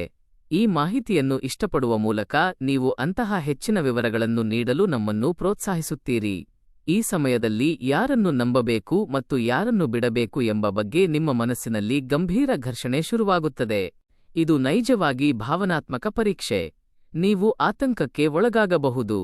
ರಾತ್ರಿಯಲ್ಲಿ ನೀವು ಸರಿಯಾಗಿ ನಿದ್ರಿಸಲು ಸಾಧ್ಯವಾಗದಿರಬಹುದು. ಮತ್ತು ಪುಟ್ಟ ಸಂಗತಿಗಳು ಸಹ ನೀವು ಭೂತಗನ್ನಡಿಯಿಂದ ನೋಡುತ್ತಿರುವಂತೆ ನಿಮಗೆ ಬೃಹತ್ ಆಗಿ ಕಾಣಿಸಬಹುದು. ಆದರೆ ನೆನಪಿಡಿ, ಈ ಅವಧಿಯು ನಿಮ್ಮನ್ನು ನೋಯಿಸಲು ಬಂದಿಲ್ಲ. ಇದು ನಿಮ್ಮನ್ನು ಮಾನಸಿಕವಾಗಿ ಸದೃಢರನ್ನಾಗಿ ಮಾಡಲು ಬಂದಿದೆ. ನಿಮ್ಮ ಜೀವನದಲ್ಲಿ ಅಪ್ರಸ್ತುತವಾದ ಜನರನ್ನು ಬೇರುಸಹಿತ ಕಿತ್ತು ಹಾಕಲು ಪ್ರಕೃತಿ ನೀಡಿದ ಸುವರ್ಣಾವಕಾಶ ಇದು. ಮರದ ಒಣಗಿದ ಕೊಂಬೆಗಳು ಬಿದ್ದಾಗ ಮಾತ್ರ ಹೊಸ ಚಿಗುರುಗಳು ಬೆಳೆಯುತ್ತವೆ. ಅದೇ ರೀತಿ ನಿಮ್ಮ ಜೀವನದಲ್ಲಿ ನಕಲಿ ಮನುಷ್ಯರು ನಿರ್ಗಮಿಸಿದಾಗ ಮಾತ್ರ ನೀವು ನಿಜವಾದ ಮಿತ್ರರನ್ನು ಕಾಣುತ್ತೀರಿ. ಜೈ ದುರ್ಗಾ ಭವಾನಿ. ದುರ್ಗಾದೇವಿಯು ದಾನವರನ್ನು ಸಂಹರಿಸಿದಂತೆ ನಿಮ್ಮ ಬದುಕಿನಲ್ಲಿ ಋಣಾತ್ಮಕ ಜನರು ಈ ಅವಧಿಯಲ್ಲಿ ದೂರವಾಗುತ್ತಾರೆ ಅಥವಾ ನಿವಾರಿಸಲ್ಪಡುತ್ತಾರೆ. ಈ ಅವಧಿಯಲ್ಲಿ ಯಾರೊಂದಿಗೂ ಆವೇಶಕ್ಕೆ ಒಳಗಾಗಬೇಡಿ, ಏಕೆಂದರೆ ನೀವು ಸಿಟ್ಟಿನಲ್ಲಿ ಮಾಡುವ ಪ್ರತಿಯೊಂದು ವಾದವು ನಿಮಗೆ ಹಾನಿಯನ್ನುಂಟು ಮಾಡುತ್ತದೆ. ಮೌನ ಮತ್ತು ಸನ್ನಿವೇಶವನ್ನು ಗಮನಿಸುವುದು ಈ ಅವಧಿಯಲ್ಲಿ ನಿಮಗೆ ಅತ್ಯಂತ ಪ್ರಬಲ ರಕ್ಷಣಾತ್ಮಕ ಕವಚಗಳಾಗಿವೆ. ಈ ಮಾಹಿತಿಯಡಿಯಲ್ಲಿ ಓಂ ನಮಃ ಶಿವಾಯ ಎಂದು ಪ್ರತಿಕ್ರಿಯಿಸಿ. ಆ ಪರಮಶಿವನು ನಿಮ್ಮ ಮನಸ್ಸನ್ನು ಪ್ರಶಾಂತವಾಗಿರಿಸುತ್ತಾನೆ. ಈಗ ನಾವು ಕೆಲವು ಪ್ರಮುಖ ಎಚ್ಚರಿಕೆಗಳನ್ನು ಹೆಚ್ಚು ಸವಿಸ್ತಾರವಾಗಿ ವಿಶ್ಲೇಷಿಸೋಣ. ಮೇ 7 ಮತ್ತು 12ರ ನಡುವೆ ಯಾರಾದರೂ ನಿಮ್ಮ ಬಳಿಗೆ ಅನಪೇಕ್ಷಿತ ಸಲಹೆ ನೀಡಲು ಬಂದರೆ ಅವರು ನಿಮ್ಮ ಹಿತೈಷಿಗಳು ಎಂದು ತಕ್ಷಣ ನಂಬಬೇಡಿ. ಆ ಸಲಹೆಯ ಹಿಂದಿನ ಅವರ ಸ್ವಾರ್ಥದ ಬಗ್ಗೆ ವಿವೇಚಿಸಿ. ಅಲ್ಪ ಹೂಡಿಕೆಯೊಂದಿಗೆ ಅಧಿಕ ಲಾಭವನ್ನು ತರುವ ನೂತನ ವಾಣಿಜ್ಯ ಅವಕಾಶಗಳು ಅಥವಾ ಯೋಜನೆಗಳು ನಿಮ್ಮ ಪಥಕ್ಕೆ ಬರಬಹುದು. ಅಂತಹ ಆಮಿಷಗಳನ್ನು ತಕ್ಷಣವೇ ಸ್ವೀಕರಿಸಬೇಡಿ. ಈ ಸಮಯದಲ್ಲಿ ಮಾಡಿದ ಹೂಡಿಕೆಗಳು ನಿಮಗೆ ದೀರ್ಘಕಾಲದ ನಷ್ಟವನ್ನುಂಟು ಮಾಡಬಹುದು. ಜೈ ಹನುಮಾನ್. ಮಾರುತಿಯು ಧೈರ್ಯವಂತ. ನೀವು ಸಹ ಈ ಪ್ರಲೋಭನೆಗಳನ್ನು ದೃಢತೆಯಿಂದ ವಿರೋಧಿಸಬೇಕು. ಪ್ರಯಾಣದ ವಿಚಾರಕ್ಕೆ ಬಂದಾಗ ಸಾಧ್ಯವಾದಷ್ಟು ದೂರದ ಪ್ರವಾಸಗಳನ್ನು ಮುಂದೂಡಿ. ವಾಹನ ಚಲಾಯಿಸುವಾಗ ಬಹಳ ಎಚ್ಚರವಿರಲಿ, ಏಕೆಂದರೆ ಮಾನಸಿಕ ಅಶಾಂತಿಯಿಂದಾಗಿ ಅನಾಹುತಗಳು ಸಂಭವಿಸುವ ಮುನ್ಸೂಚನೆಗಳಿವೆ. ನೀವು ಯಾರಿಗಾದರೂ ಖಾಸಗಿ ವಿಷಯಗಳನ್ನು ಹಂಚಿಕೊಳ್ಳುವಾಗ 10 ಬಾರಿ ಯೋಚಿಸಿ. ನೀವು ಇಂದು ಹೇಳುವ ರಹಸ್ಯವು ನಾಳೆ ನಿಮಗೆ ಬೃಹತ್ ಸಮಸ್ಯೆಯಾಗಬಹುದು. ನಿಮ್ಮ ದೌರ್ಬಲ್ಯಗಳನ್ನು ಯಾರಿಗೂ ತಿಳಿಸಬೇಡಿ, ಏಕೆಂದರೆ ಈ ಸಮಯದಲ್ಲಿ ನಿಮ್ಮ ದೌರ್ಬಲ್ಯಗಳು ಇತರರಿಗೆ ಬಲವಾಗುತ್ತವೆ. ನಮ್ಮ ಬಳಗಕ್ಕೆ ಚಂದಾದಾರರಾಗಿ ಮತ್ತು ಅದರ ಪಕ್ಕದಲ್ಲಿರುವ ಗಂಟೆ ಗುರುತನ್ನು ಒತ್ತುವ ಮೂಲಕ ಮಾತ್ರ ನೀವು ನಮ್ಮ ಇತ್ತೀಚಿನ ಮಾಹಿತಿಗಳನ್ನು ಪಡೆಯುತ್ತೀರಿ. ಇನ್ನೊಂದು ಪ್ರಧಾನ ಸಂಗತಿಯೆಂದರೆ ಈ ಅವಧಿಯಲ್ಲಿ ನೀವು ಹಿಂದೆ ಗೌಪ್ಯವಾಗಿಟ್ಟ ರಹಸ್ಯಗಳು ಸಹ ಬಯಲಾಗುವ ಭೀತಿಯಿದೆ. ಅದು ನಿಮ್ಮ ಕಾರಣದಿಂದಾಗಿರಬಹುದು ಅಥವಾ ಅದು ನಿಮ್ಮ ನಿಕಟವರ್ತಿ ಯಾರಾದರೂ ಉದ್ದೇಶಪೂರ್ವಕವಾಗಿ ಹೊರಬರಬಹುದು. ಅಂತಹ ಸ್ಥಿತಿ ಎದುರಾದರೆ ಹೆದರದೆ ಸತ್ಯವನ್ನು ಒಪ್ಪಿಕೊಳ್ಳಲು ಅಥವಾ ಸನ್ನಿವೇಶವನ್ನು ಶಾಂತವಾಗಿ ಎದುರಿಸಲು ಕಲಿಯಿರಿ. ತಪ್ಪುಗಳಿಂದ ಪಲಾಯನ ಮಾಡುವುದರಿಂದ ಸಮಸ್ಯೆಗಳು ಹೆಚ್ಚಾಗುತ್ತವೆಯೇ ಹೊರತು ಕುಗ್ಗುವುದಿಲ್ಲ. ನಿಮ್ಮ ಸಂಬಂಧಗಳಲ್ಲಿ ಸ್ವಲ್ಪ ಕಿರಿಕಿರಿ ಉಂಟಾಗಬಹುದು. ವಿಶೇಷವಾಗಿ ನಿಮ್ಮ ಸಂಗಾತಿಯೊಂದಿಗೆ ಸಣ್ಣ ಸಂಗತಿಗಳಿಗೆ ಕಲಹಗಳು ಉಂಟಾಗಬಹುದು. ಇಬ್ಬರ ನಡುವೆ ಸರಿಯಾದ ಸಂವಹನದ ಅಭಾವದಿಂದಾಗಿ ನಾನು ಒಂದು ಹೇಳಿದರೆ ನೀವು ಇನ್ನೊಂದು ತಿಳಿಯುತ್ತೀರಿ ಎಂದು ತೋರುವ ಸಂದರ್ಭಗಳು ಬರುತ್ತವೆ. ಆದ್ದರಿಂದ ಆ ಸ್ಥಳದಿಂದ ನಿರ್ಗಮಿಸುವುದು ಅಥವಾ ಕಲಹದ ಸಮಯದಲ್ಲಿ ಸ್ವಲ್ಪ ಕಾಲ ಮೌನವಾಗಿರುವುದು ದೊಡ್ಡ ನಷ್ಟಗಳನ್ನು ತಡೆಯಬಲ್ಲದು. ನಿಮ್ಮ ನುಡಿಗಳನ್ನು ತಿದ್ದಿಕೊಳ್ಳಿ. ಕಠಿಣ ಭಾಷೆಯನ್ನು ಬಳಸಬೇಡಿ. ಹರೋಂ ಹರ ಆ ಮಲ್ಲಿಕಾರ್ಜುನ ಸ್ವಾಮಿಯ ಕೃಪೆಯಿಂದ ನಿಮ್ಮ ಕುಟುಂಬದಲ್ಲಿ ಶಾಂತಿ ಇರಲಿ ಎಂದು ಪ್ರಾರ್ಥಿಸೋಣ. ಮಿತ್ರರೇ, ಈ ಮಾಹಿತಿಯನ್ನು ಇಷ್ಟಪಡಲು ಮರೆಯದಿರಿ. ಈ ಹಾನಿಕಾರಕ ಸನ್ನಿವೇಶಗಳು ಮತ್ತು ಋಣಾತ್ಮಕ ಗ್ರಹಗಳ ಪ್ರಭಾವಗಳನ್ನು ತಗ್ಗಿಸಲು ನಮ್ಮ ವಿಜ್ಞಾನಗಳಲ್ಲಿ ಕೆಲವು ಶಕ್ತಿಶಾಲಿ ತಂತ್ರಗಳಿವೆ. ಈ ಸಮಯದಲ್ಲಿ ಮಿಥುನ ರಾಶಿಯವರು ಮಾನಸಿಕವಾಗಿ ಸದೃಢರಾಗಿರಲು ಇವು ಬಹಳ ಮುಖ್ಯ. ಬುಧವಾರದಂದು ವಿಘ್ನೇಶ್ವರನನ್ನು ಮಾಲೆಯೊಂದಿಗೆ ಆರಾಧಿಸಿ. ವಿಘ್ನಗಳನ್ನು ಧ್ವಂಸ ಮಾಡುವ ಗಣಪತಿಯನ್ನು ಪೂಜಿಸುವುದರಿಂದ ಸರ್ವ ಅಪಾಯಗಳು ದೂರವಾಗುತ್ತವೆ. ಪ್ರತಿದಿನ ಮುಂಜಾನೆ 108 ಬಾರಿ ಜೈ ಗಣೇಶ ಓಂ ಬುಧಾಯ ನಮಃ ಎಂಬ ಮಂತ್ರವನ್ನು ಜಪಿಸಿ. ಈ ಮಂತ್ರವು ನಿಮ್ಮ ವಿವೇಕವನ್ನು ರಕ್ಷಿಸುತ್ತದೆ. ಹಸಿರು ವಸ್ತ್ರಗಳನ್ನು ಧರಿಸುವುದು ಅಥವಾ ಹಸಿರು ಗಿಡಗಳನ್ನು ಬೆಳೆಸುವುದು ನಿಮ್ಮ ಸುತ್ತಲೂ ಸಕಾರಾತ್ಮಕ ಲಹರಿಗಳನ್ನು ಸೃಷ್ಟಿಸುತ್ತದೆ. ನಿಮ್ಮ ಮನೆಯ ಈಶಾನ್ಯ ದಿಕ್ಕಿನಲ್ಲಿ ಪ್ರತಿದಿನ ಎಳ್ಳೆಣ್ಣೆಯ ದೀಪವನ್ನು ಹಚ್ಚಿ ಆ ಬೆಳಕಿನಲ್ಲಿ ನಿಮ್ಮ ಸಂಕಷ್ಟಗಳಿಗೆ ಪರಮಾತ್ಮನನ್ನು ಪ್ರಾರ್ಥಿಸಿ. ಹನುಮಾನ್ ಚಾಲೀಸಾ ಪಠಿಸುವುದರಿಂದ ನಿಮಗೆ ಅದ್ಭುತವಾದ ಮಾನಸಿಕ ಬಲ ಲಭಿಸುತ್ತದೆ. ಮಾರುತಿಯು ಜ್ಞಾನಿಗಳಲ್ಲಿ ಶ್ರೇಷ್ಠ ಮತ್ತು ನೀವು ಆತನನ್ನು ಸ್ಮರಿಸಿದರೆ ನಿಮಗೆ ಸರಿಯಾದ ಆಲೋಚನೆಗಳು ಮೂಡುತ್ತವೆ. ಜೈ ಬಜರಂಗಬಲಿ. ಈ ಮಾಹಿತಿ ಗಮನಿಸುತ್ತಿರುವವರು ನಿಮ್ಮ ಇಷ್ಟದೈವದ ಹೆಸರನ್ನು ಪ್ರತಿಕ್ರಿಯೆಗಳಲ್ಲಿ ಬರೆಯಿರಿ. ಅದು ರಾಮ, ಕೃಷ್ಣ, ವೆಂಕಟೇಶ ಆಗಿರಬಹುದು. ಆ ನಾಮವು ಯಾರೇ ಆಗಿರಲಿ, ಅದು ನಿಮ್ಮ ರಕ್ಷೆಯಾಗಿರುತ್ತದೆ. ಮೇ 7 ರಿಂದ 12ರ ನಡುವೆ ನೀವು ಅಪರಿಚಿತರಿಂದ ದೂರವಿರುವುದು ಮಾತ್ರವಲ್ಲದೆ ನಿಮಗೆ ಸುಪರಿಚಿತರಾದ ಜನರೊಂದಿಗೆ ನಿಮ್ಮ ಯೋಜನೆಗಳ ಬಗ್ಗೆ ಚರ್ಚಿಸಬಾರದು ಎಂಬುದು ಅತ್ಯಂತ ಮುಖ್ಯವಾದ ಸಲಹೆಯಾಗಿದೆ. ಇದು ಸ್ವಲ್ಪ ಕಠಿಣವಾಗಿ ಗೋಚರಿಸಬಹುದು, ಆದರೆ ಪ್ರಸ್ತುತ ಸಮಯ ವಿಶ್ವಾಸಕ್ಕೆ ಅರ್ಹವಲ್ಲ. ನಿಮ್ಮ ಆಲೋಚನೆಗಳನ್ನು ರಹಸ್ಯವಾಗಿಟ್ಟರೆ ಮಾತ್ರ ನೀವು ಸಫಲರಾಗುತ್ತೀರಿ. ನೀವು ಯಾವುದೇ ನೂತನ ಕಾರ್ಯವನ್ನು ಆರಂಭಿಸಲು ಬಯಸಿದರೆ ಅದಕ್ಕೆ ಸಂಬಂಧಿಸಿದ ಕಡತಗಳು ಅಥವಾ ವಿಚಾರಗಳನ್ನು ಯಾರಿಗೂ ತೋರಿಸಬೇಡಿ. ಈ ಸಮಯದಲ್ಲಿ ಕೆಲವರು ನಿಮ್ಮ ಕಲ್ಪನೆಗಳನ್ನು ಕದಿಯಲು ಹೊಂಚು ಹಾಕುತ್ತಿರುತ್ತಾರೆ. ಮೇ 14ರವರೆಗೆ ಯಾವುದೇ ತೀರ್ಮಾನವನ್ನು ವಿಳಂಬಿಸಿ. ಮೇ 14ರ ನಂತರ ಶುಕ್ರ ನಿಮ್ಮ ರಾಶಿಯನ್ನು ಪ್ರವೇಶಿಸುತ್ತಾನೆ. ಶುಕ್ರನು ನಿಮಗೆ ಸೌಭಾಗ್ಯ ಮತ್ತು ಸಂಪತ್ತನ್ನು ಕರುಣಿಸುತ್ತಾನೆ. ಅಲ್ಲಿಯವರೆಗೆ ನೀವು ಸಹನೆಯಿಂದ ಇರಬೇಕು. ಜೈ ಗೋವಿಂದ. ತಿರುಮಲ ಶ್ರೀನಿವಾಸನ ಆಶೀರ್ವಾದ ಸದಾ ನಿಮ್ಮೊಂದಿಗೆ ಇರುತ್ತದೆ ಎಂದು ನಾನು ಭಾವಿಸುತ್ತೇನೆ. ನಮ್ಮ ಬಳಗಕ್ಕೆ ಚಂದಾದಾರರಾಗಿ ಮತ್ತು ಪ್ರೋತ್ಸಾಹಿಸಿ. ನಿಮ್ಮ ಬೆಂಬಲ ನಮಗೆ ಬಹಳ ಮುಖ್ಯ. ಆದ್ದರಿಂದ ಮಿತ್ರರೇ, ಮೇ 7ರಿಂದ 12ರವರೆಗೆ ನೀವು ಬಹಳ ಎಚ್ಚರಿಕೆಯಿಂದ ಮತ್ತು ಸಹನೆಯಿಂದ ಇದ್ದರೆ ನೀವು ಈ ಕಠಿಣ ಸಮಯವನ್ನು ಜಯಿಸಬಹುದು. ಈ ಕಾಲವು ನಿಮ್ಮ ಬದುಕನ್ನು ಧ್ವಂಸ ಮಾಡಲು ಬಂದಿಲ್ಲ. ಯಾರನ್ನು ನಂಬಬೇಕು ಮತ್ತು ಯಾರನ್ನು ಬಿಡಬೇಕು ಎಂಬುದರ ಮೇಲೆ ನಿಮ್ಮ ಕಣ್ಣುಗಳನ್ನು ತೆರೆಯಲು ಇದು ಬಂದಿದೆ. ಕಹಿ ಸತ್ಯ ಯಾವಾಗಲೂ ವೇದನೆಯಿಂದ ಕೂಡಿರುತ್ತದೆ, ಆದರೆ ಆ ಸತ್ಯವನ್ನು ಅರಿಯುವುದು ಭವಿಷ್ಯದಲ್ಲಿ ಮೋಸ ಹೋಗದಿರಲು ನಿಮಗೆ ಸಹಕಾರಿಯಾಗುತ್ತದೆ.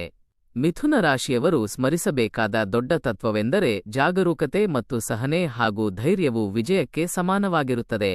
ಈ ಮೂರು ನಿಮ್ಮಲ್ಲಿದ್ದರೆ ಯಾವುದೇ ಗ್ರಹವು ನಿಮ್ಮನ್ನು ಏನೂ ಮಾಡಲು ಅಸಾಧ್ಯ. ನೀವು ಈಗಾಗಲೇ ಬಹಳಷ್ಟು ಕಷ್ಟಗಳನ್ನು ಕಂಡಿರಬಹುದು, ಆದರೆ ಈ 5 ದಿನಗಳು ನಿಮ್ಮ ಜೀವನವನ್ನು ನೂತನ ಪಥದಲ್ಲಿ ಕೊಂಡೊಯ್ಯಲಿವೆ. ಸ್ಥೈರ್ಯ ಕಳೆದುಕೊಳ್ಳಬೇಡಿ. ನೀವು ಏಕಾಂಗಿಯಲ್ಲ. ಗ್ರಹಗಳ ಗತಿಯು ನಮಗೆ ಮುಂಚಿತವಾಗಿ ಈ ಸೂಚನೆಗಳನ್ನು ನೀಡುತ್ತಿದೆ, ಅಂದರೆ ನಾವು ಯಾವುದಕ್ಕೂ ಸನ್ನದ್ಧರಾಗಿರಬೇಕು. ಜೈ ಹನುಮಾನ್. ಈ ಮಾಹಿತಿಯಲ್ಲಿ ಹೇಳಲಾದ ಪ್ರತಿಯೊಂದು ಮಾತನ್ನು ನೀವು ಎಚ್ಚರಿಕೆಯಿಂದ ಗಮನಿಸಿ ಪಾಲಿಸುತ್ತೀರಿ ಎಂದು ನಾನು ಆಶಿಸುತ್ತೇನೆ. ನಿಮ್ಮ ಜೀವನದಲ್ಲಿ ಯಾವುದೇ ವಿಘ್ನಗಳು ಬಾರಬಾರದು ಮತ್ತು ನೀವು ಸದಾ ಸೌಖ್ಯವಾಗಿರಬೇಕು ಎಂದು ನಾನು ಪರಮಾತ್ಮನನ್ನು ಬೇಡಿಕೊಳ್ಳುತ್ತೇನೆ. ನೀವು ಈ ಮಾಹಿತಿಯನ್ನು ಇಷ್ಟಪಟ್ಟರೆ ಅದನ್ನು ತಕ್ಷಣ ಲೈಕ್ ಮಾಡಿ. ಇದು ಹೆಚ್ಚಿನ ಜನರಿಗೆ ತಲುಪುತ್ತದೆ. ಈ ಮಾಹಿತಿಯ ಕೊಂಡಿಯನ್ನು ಮಿಥುನ ರಾಶಿಯ ನಿಮ್ಮ ಮಿತ್ರರು ಮತ್ತು ಬಂಧುಗಳೊಂದಿಗೆ ಹಂಚಿಕೊಳ್ಳಿ. ನೀವು ಮಾಡುವ ಈ ಪುಟ್ಟ ನೆರವು ಅವರ ಬದುಕಿನಲ್ಲಿ ದೊಡ್ಡ ಬದಲಾವಣೆಗೆ ನಾಂದಿಯಾಗಬಹುದು. ಹೆಚ್ಚಿನ ಆಧ್ಯಾತ್ಮಿಕ ಜ್ಯೋತಿಷ್ಯ ಮತ್ತು ಜಾತಕದ ಮಾಹಿತಿ ವಿಡಿಯೋಗಳಿಗಾಗಿ ನಮ್ಮ ಬಳಗಕ್ಕೆ ಸೇರ್ಪಡೆಯಾಗಲು ಮರೆಯದಿರಿ. ನಮ್ಮ ಮಾಹಿತಿಗಳನ್ನು ಬೆಂಬಲಿಸಿದ್ದಕ್ಕಾಗಿ ತುಂಬಾ ವಂದನೆಗಳು. ಜೈ ಶ್ರೀರಾಮ್. ನಿಮ್ಮ ರಾಶಿಚಕ್ರದ ಹೆಸರನ್ನು ಬರೆಯಲು ಮರೆಯಬೇಡಿ ಮತ್ತು ಪ್ರತಿಕ್ರಿಯೆ ವಿಭಾಗದಲ್ಲಿ ಜಾಗರೂಕತೆಯಿಂದ ಇರಿ. ಇದು ನಿಮಗೆ ಮಾನಸಿಕ ಕವಚವಾಗಿರುತ್ತದೆ. ಕೊನೆಯದಾಗಿ ನಾನು ಒಂದೇ ಮಾತನ್ನು ಹೇಳುತ್ತೇನೆ. ಪ್ರತಿ ಕರಾಳ ನಿಶೆಯ ನಂತರ ಸೂರ್ಯೋದಯ ಇರುವಂತೆ ಈ 5 ದಿನಗಳ ಕಷ್ಟದ ನಂತರ ನಿಮಗೆ ಅದ್ಭುತವಾದ ಸುಖ ಮತ್ತು ನೆಮ್ಮದಿ ಲಭಿಸುತ್ತದೆ. ಮೇ 14ರ ನಂತರ ನೀವು ನಿಮ್ಮ ಕಾಯಕವನ್ನು ನೂತನ ಉತ್ಸಾಹದಿಂದ ಆರಂಭಿಸಬಹುದು. ಅಲ್ಲಿಯವರೆಗೆ ಗಣಪತಿ ಮತ್ತು ಮಾರುತಿಯನ್ನು ಸ್ಮರಿಸುತ್ತಿರಿ. ದೈವಿಕ ಪ್ರಾರ್ಥನೆಯು ಯಾವುದೇ ಕುತ್ತಿನಿಂದ ಮನುಷ್ಯನನ್ನು ಕಾಪಾಡುತ್ತದೆ. ನಿಮ್ಮ ಹಿತೈಷಿಗಳು ಯಾವಾಗಲೂ ನಿಮಗೆ ಮಂಗಳವನ್ನು ಹಾರೈಸುತ್ತಾರೆ. ಈ ಮಾಹಿತಿಯನ್ನು ಪೂರ್ಣವಾಗಿ ಗಮನಿಸಿದ್ದಕ್ಕಾಗಿ ವಂದನೆಗಳು.